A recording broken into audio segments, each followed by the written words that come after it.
Got So, it. hey, there we go. Get some bells jumping on. Well, I'm Gigi Neal with OSU Extension in Claremont County, Ag and Natural Resources, and I am one of the co-leaders for the Ohio Women in Agriculture.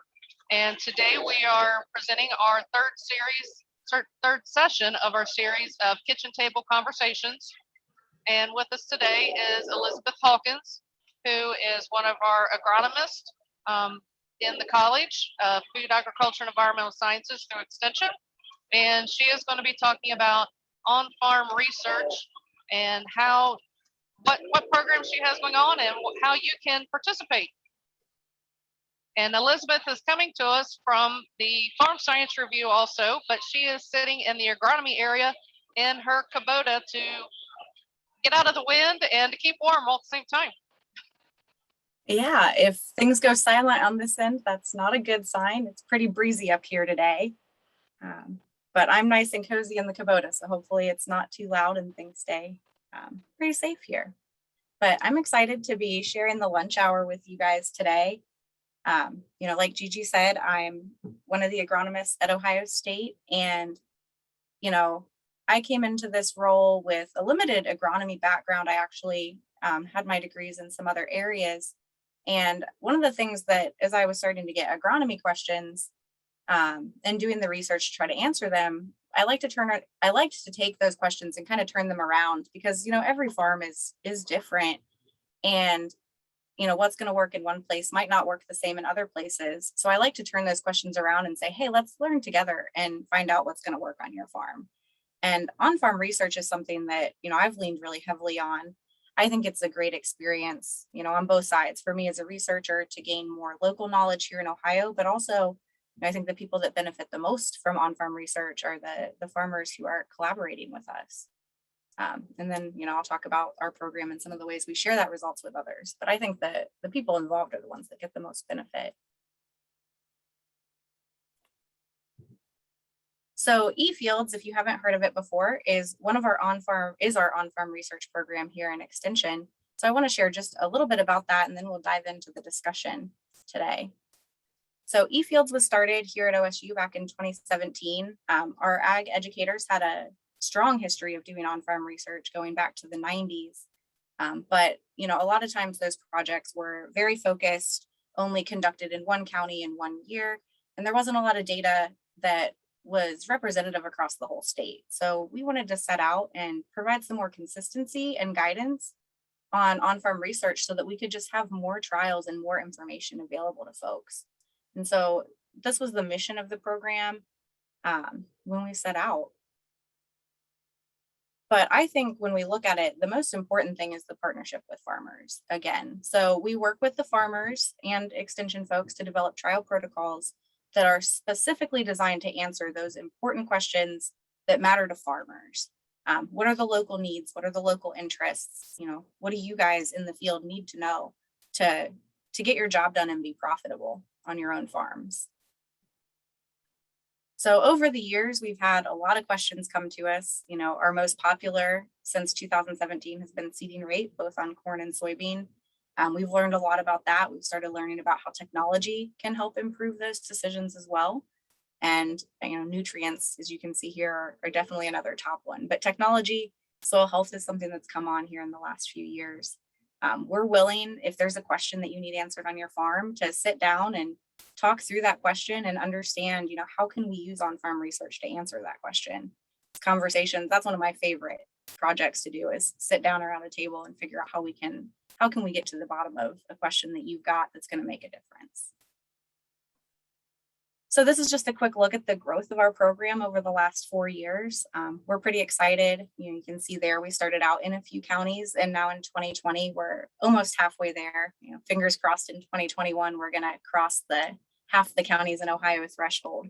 But we're really excited about this growth. We've gone from 39 partner farms to over 100, and it's really fun watching, working with these folks and watching them learning alongside them. How we can make agriculture in Ohio just better for everyone, whether that be more profitable at the farm level or more environmentally friendly at the end of the day. So just to look at what our standardized protocols look like, they're pretty straightforward. We do use what's called a randomized complete block design. So you can see an example of that there on the right side of the screen. So what that means is every treatment, so this example, there are 5 different treatments in 4 replications. So each one of those treatments is repeated 4 times across the field. And then the randomized part is important. We put them in a different order in every one of those replications, so that we can make sure that if there's any sort of pattern in yield across that field, that we're not likely to be biasing our results because we're placing our treatments in the same order every time. We do have all of our protocols that are ready to go on our website. But again, if you have a question that's not addressed by one of those, we're always happy to put one together with you. If you haven't seen the report before, I'll leave this up for a few seconds while we take questions, but you can grab your phone and you can scan that QR code and it'll take you right to our website, where not only our 2020 report, but our past year's reports are, as well as those protocols. The 2021 report, we're getting right in the middle of harvest, and that'll be available the first week of January. So keep an eye there for that to come out. But do you guys have any questions about the program? Remember, you can unmute yourself. You can also type questions in the chat box. But remember, we're sitting around our kitchen tables today, so feel free to ask questions as we go through. We wanted this to be conversational.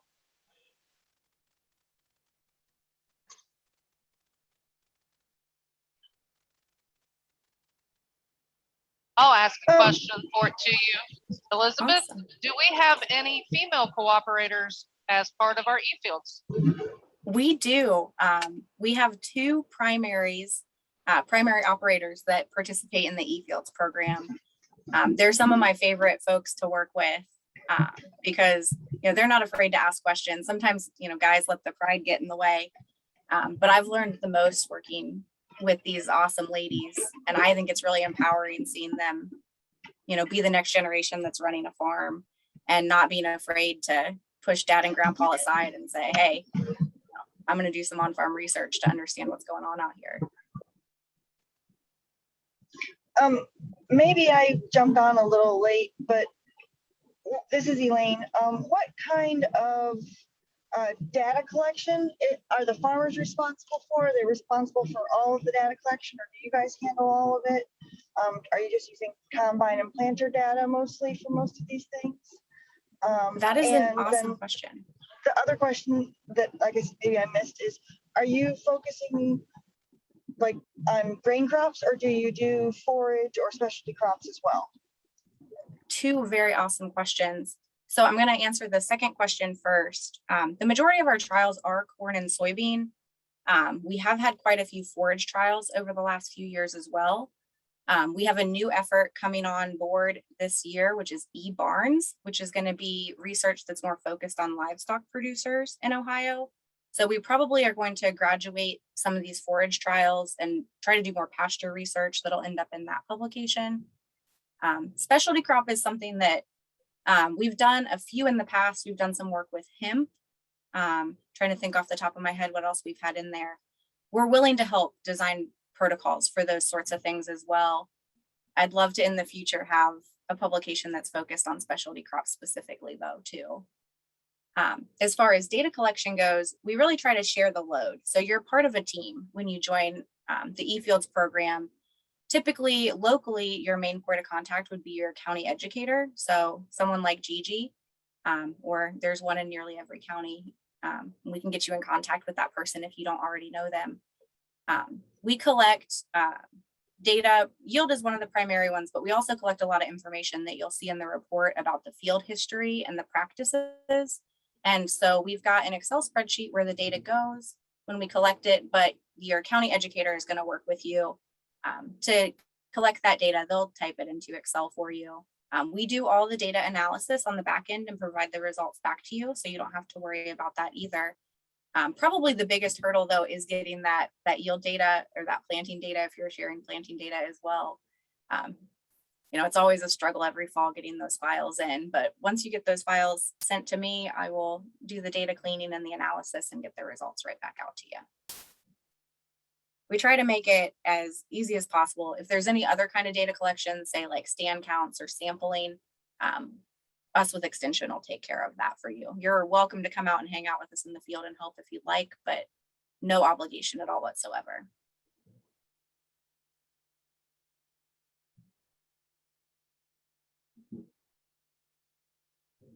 So those are great questions.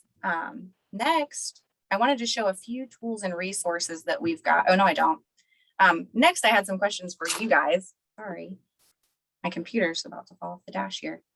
So I want to learn more about you guys. What types of operations are you involved with? Primary crops or livestock?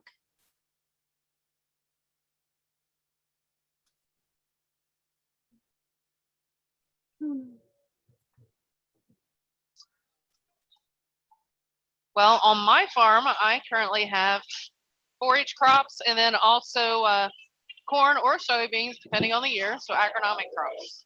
And then livestock, cattle. That sounds a lot like us, Gigi. We've got beef cattle and then corn, soybeans, and wheat on our home farm. I'm up in Lorain County, and we have corn, soybeans, both commercial soybeans and seed soybeans for Pioneer, wheat, and forage crops, including alfalfa, grass mix, clover grass mix, and oats for forage. And we also have goats. Oh, awesome. That's it. We do custom spreading, like chicken litter and lime and gypsum. Oh, wow. So, I'm always getting and my son questions has- about that. We're gonna have to. My rip you son into has some market of our- chicken. Oh, I love chicken litter. Like, my husband and I kind of like, we're working with my father and my uncles. So we've kind of had to do 3 to 4 year trial periods research to convince them, hey, this might be a good idea that could save money or increase soil health or yield or whatever. So that's the only way we've been able to get them to kind of try new things, is just give us a couple fields for a couple years. So Yeah, that's awesome. That's exactly my experience. And that's the sort of thing we would love to be able to partner on. I get a ton of questions about chicken litter. oh, it's great. It would be good Love to it. get some eFields data about that. Mhm.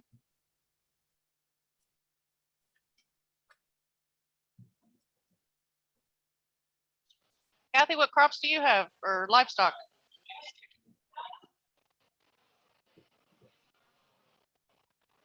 Or Danielle?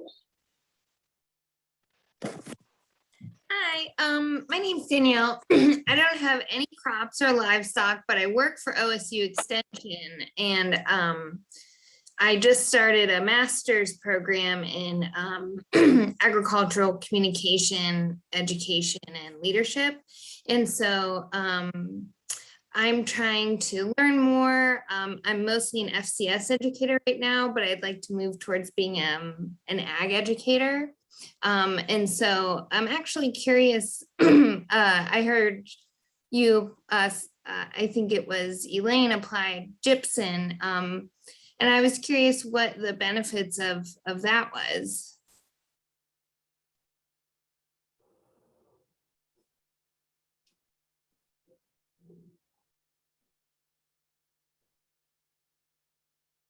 Oh no, we lost Elaine.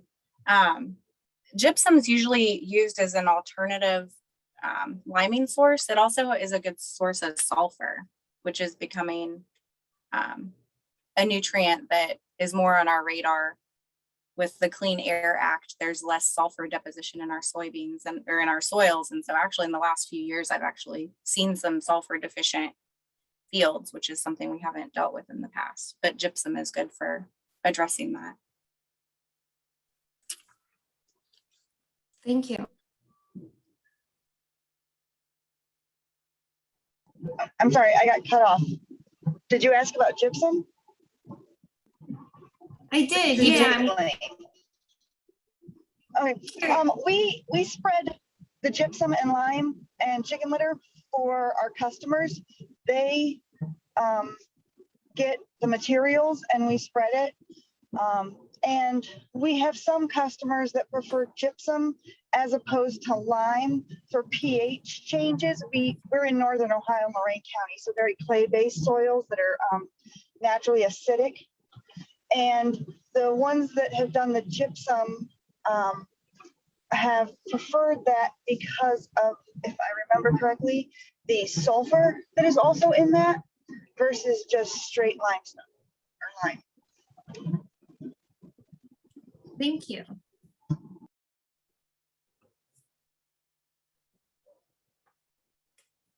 Sorry, you guys can probably see my chat box and stuff. Put that away. So are any of you guys already conducting on-farm research? This is Elaine again. We had a seed company, well, it was a seed company. It was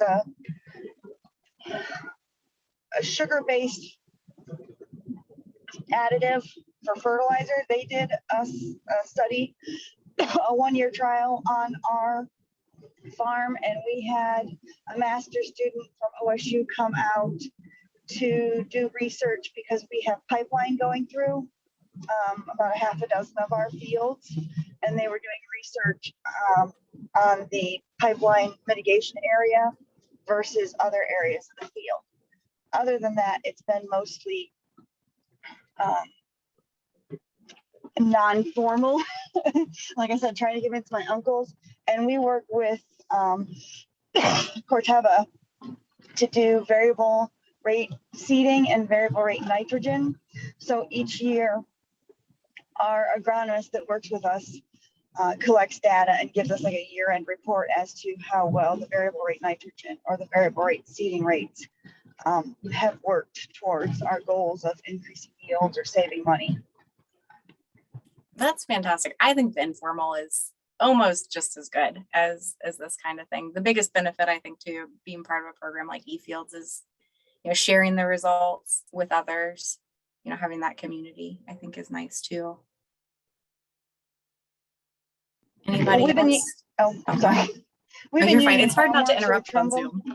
Yeah, we've been using FarmWorks and Trimble to collect all of our data from our planters and our yield data, and to aggregate our soil test data because we have a 3-year soil test rotation for every field.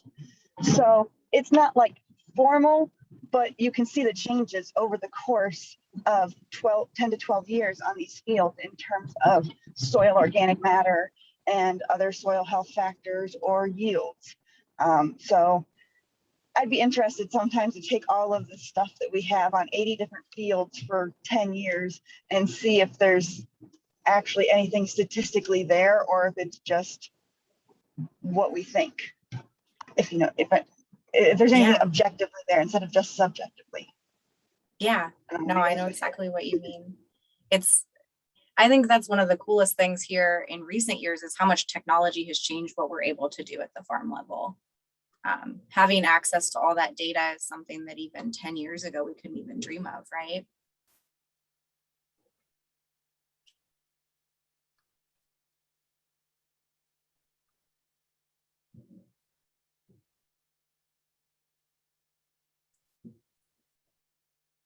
The next question, whether or not you're conducting on-farm research, what are some of the biggest questions that you guys are dealing with on your farms today?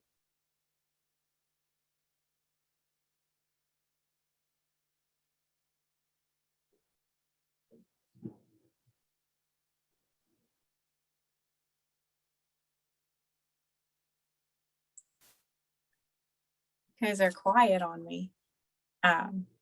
I know some of my top questions I'm getting, especially this year, fungicide has been a big one here recently, especially with a lot of the disease breakthroughs we're seeing.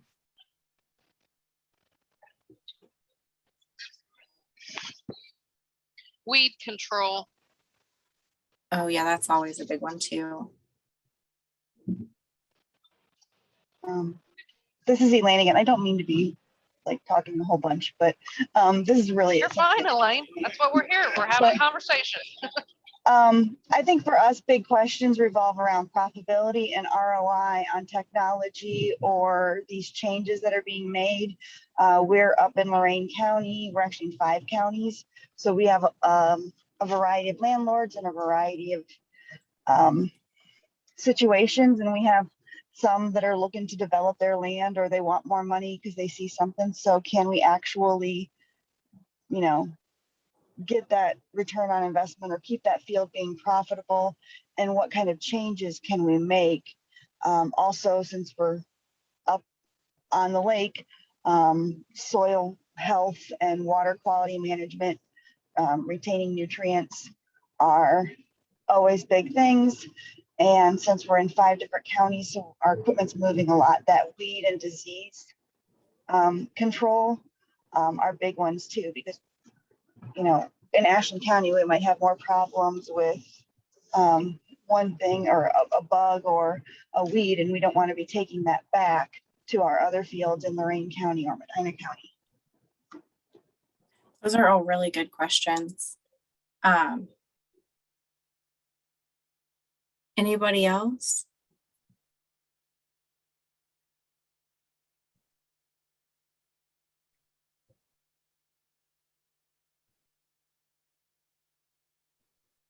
Really quiet group on me, guys. The next thing I wanted to kind of talk about was, taking some of these questions and maybe talk through how we could design a research trial to answer one of them. So did we have a favorite that we'd want to maybe talk through?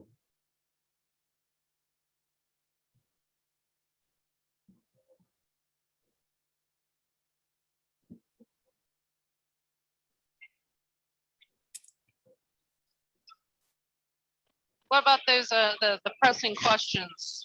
Because there's usually a lot of those, and I think Elaine brought up a good point also. Yeah, I really like how she hit on profitability, because that's something that at the end of the day, even if it does make a difference in a research trial, if it costs a lot of money to make that difference, it's not necessarily something you want to continue to do if it didn't make enough money to pay back what you invested to get there. So I think that's an important component that we're trying to learn every day, how to incorporate that into our trials.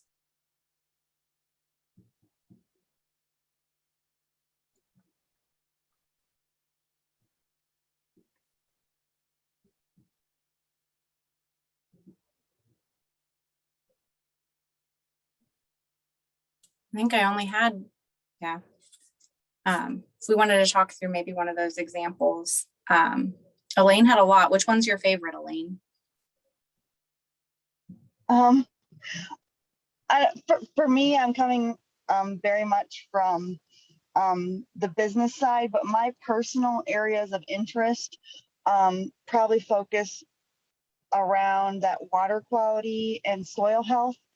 We're very closely involved with the Lorain County Community College Sustainable Agriculture Program.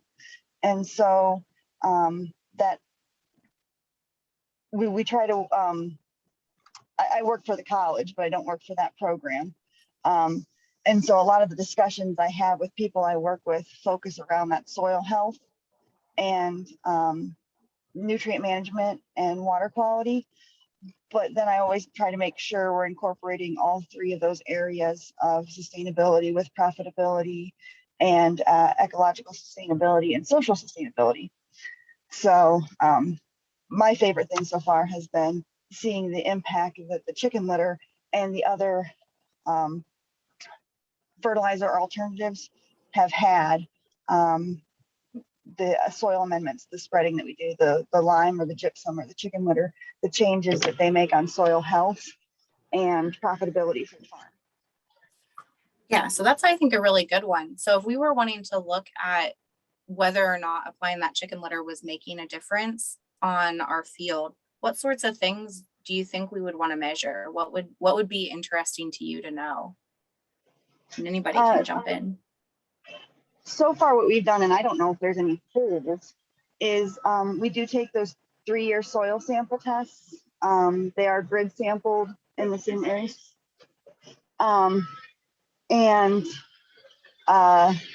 So we try to see, but I don't know if we're we're just doing standard tests that are co-op polls. So I don't know if we're not testing for the right thing or if we are testing for the right thing.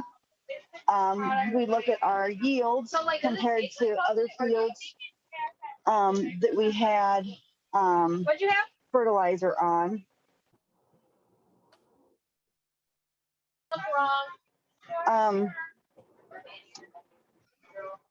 But we also have found, and again, this is what we observe, so I haven't really I don't know exactly how to test it or if the data we have from our agronomist is good enough. No, I think those are all really good things to be measuring. Well, we found just, again, subjectively, we think we're saving 50 to 70 units of nitrogen on our side dress from putting chicken litter on in the fall or the spring versus putting on regular commercial fertilizer. Yeah, I think that's probably something that would be really cool to test too, because we know chicken litter is very high in nitrogen, especially compared to other manure sources, especially. But yeah, Heather's got some good suggestions here in the chat box. The soil health assessments, the Ohio Soil Health Card, and microbial testing. That one's kind of expensive, but I think it's interesting. Plant growth is another really good one. You know, you can monitor that in season. Along the soil health, I'll talk until somebody else wants to jump in. We've got a protocol through eFields that actually is trying to help us better understand soil health, where we will come out and pull some soil samples on your farm and run 4 different tests that look at carbon sequestration in the soil. So 2 different tests that look at that, and an aggregate stability test that helps us understand if we're seeing better infiltration instead of runoff of water. So those are ones that, a trial like that would be nice to layer a protocol like that on top of it, so you can look at it from another angle. Gigi, did you have something to add?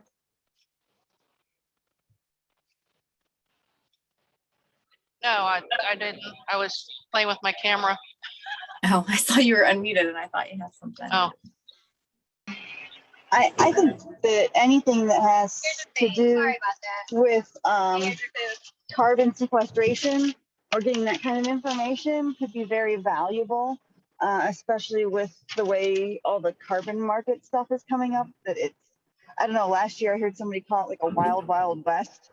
Like as a farmer, you hardly know what's going on or what you should be looking for if someone comes to you and talks to you about carbon credits or markets or whatever, and what you're actually getting, like not money wise, but I mean soil health wise.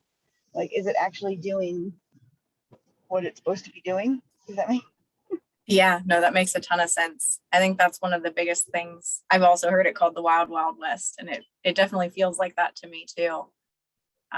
It seems like there's a lot of money being thrown around, but a lot more questions than anything else. So that makes it another good space for research. Anybody else have anything that they think? We've tossed out a whole lot of stuff. I think this is where it gets really fun with research. Other ideas? Heather, you want to talk about the different programs that we have for financial incentive or financial that can help with finances partially, or maybe? So Gigi, it's Heather. For those of you, I'm not going to turn my mic or my camera on while I'm talking because I'm actually hanging out in the fire bar building. Gigi's at the booth and I'm hanging out in the closet because this place is a hub of activity now that we have 40-mile-an-hour winds here on site today at Farm Science. So I'll apologize for you not seeing my face, but thought it would be good to maybe talk a little bit about options that we have for finding, financing for these kinds of things. And I'm sure Elizabeth can talk about how maybe some of the eFields projects, are financed, but I was thinking for sustainable agriculture research, SARE, the Sustainable Agriculture Research Education Network, has opportunities for producers to get involved and to partner and collaborate on-farm research.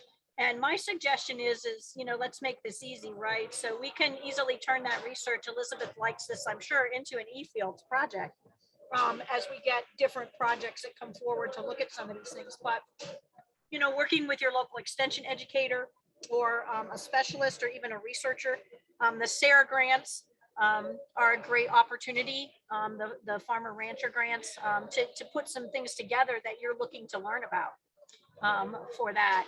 And then myself personally, as an educator in my county, we were approached by a local foundation that has a pretty significant impact. One of their major things is water quality from an Atlantic Ocean perspective. And so they actually funded us for a 5-year project, and we're hoping to be able to turn that into eFields again this year. So keep in mind that sometimes local foundations that are looking to do good works or have to spend money within your community can be a great source in partnering with your local soil and water NRCS extension professionals, and of course eFields. Or if you're in the livestock venue, we now have eBarns. I know our beef specialist Garth Ruff is working on that. So there's just lots of opportunities. So Elizabeth, if you want to talk a little bit about maybe how eFields, how there's some funding, from the university side of things and how we approach looking for farmers, that might be a good take too. So different avenues for different folks. Yeah. So through eFields, there are some opportunities to get some of the costs covered. A lot of times with the protocols, we do try to, if we have treatments that are higher or lower than what you would normally do, we try to balance it so the cost stays the same. Specifically, there's funding out there annually for soybean research trials. Corn can be a little bit harder to come by, but one of the benefits of being part of a network like eFields is if we can find folks who have similar interests and similar questions, it makes it a lot easier to go after those grants like Heather mentioned with SARI. You've got the power in numbers. A lot of times when they see that there's already a lot of farmer support for answering that question, those proposals are looked on quite favorably, and we can help connect you with those people. As far as getting involved, got a couple more slides here. So again, the first thing I recommend you do is reach out to your local extension educator. They're a great resource. They will be able to help get that conversation started. We might already have a protocol in place that they can use to help you answer that question. And if not, you can reach out to me or they'll help you reach out to me and we can get something designed. You can always reach out directly to me if you don't know your local extension educator. I'm always happy to answer questions. That is our general email address there, thedigitalAg@osu.edu, but I do receive those emails along with some other team members. So with multiples of us answering them, we'll get to you hopefully a little bit faster. And there is a ton of resources and information on our webpage, which is go.osu.edu/eFields. And man, Heather, you're not lying. It is getting incredibly windy out here. If you're just curious about the sorts of things we're doing with on-farm research, our Precision Ag social media is a really great place. And I now see this is kind of outdated. In addition to Twitter and Facebook, we're also on Instagram. Ohio State PA or Ohio State Precision Ag will find us on any of those platforms. We also have a YouTube channel. I'm not as good as those YouTube farmers, but I think they're not too shabby, but we put up videos about our research and the things that are going on with our program as well. And then there's another QR code. If you want to receive a newsletter from us, you could scan that. It'll take you where to sign up. So this comes out pretty close to quarterly. We try to send them out ahead of planting time. We just had one come out ahead of harvest with some of our newest things that we've learned through the eFields program, research-based information, and just other tips to get you through each season on the farm. And yeah, there's our YouTube channel. But that's all I had prepared as far as slides. I'm happy to continue the discussion, answer any questions you guys have.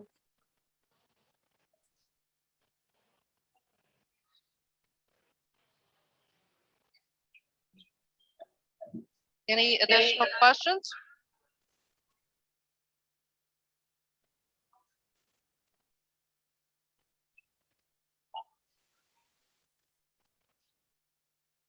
If not, we will wrap up today's session and wrap up our series of kitchen table conversations for 2021 Farm Science Review. And thank Elizabeth, appreciate you for joining us today and taking the opportunity to get out of the wind for a few Yeah, thank you. few moments. Yeah, thanks for having me, guys. Thanks, Really enjoyed Elizabeth. talking to you. We really appreciate you coming on and talking about it. I think it's a great thing for our women in ag clientele to be aware of, right? And know where they can, contribute and be involved, right? And learn things about their operation. Yeah, most definitely. I think on-farm research is for everybody. None of us know, even the guys sitting in meetings pretending like they know everything, they don't know everything either. So I think it's great to have a community like eFields where we can get together and learn and, admit that we can all do better on our farms and together try to learn how to do that. And we're excited, Elizabeth, I know Garth is, to be able to have like more of that livestock focus, right, in eBarns, where we can look at some of the research, on-farm research that's going on. So if you raise livestock, sometimes, my husband and myself with a small farm, and, we have beef cattle and feeder hogs. So it's a matter of being able to, right, to be able to contribute and learn things about, your livestock and ways to improve and make that work and report on it.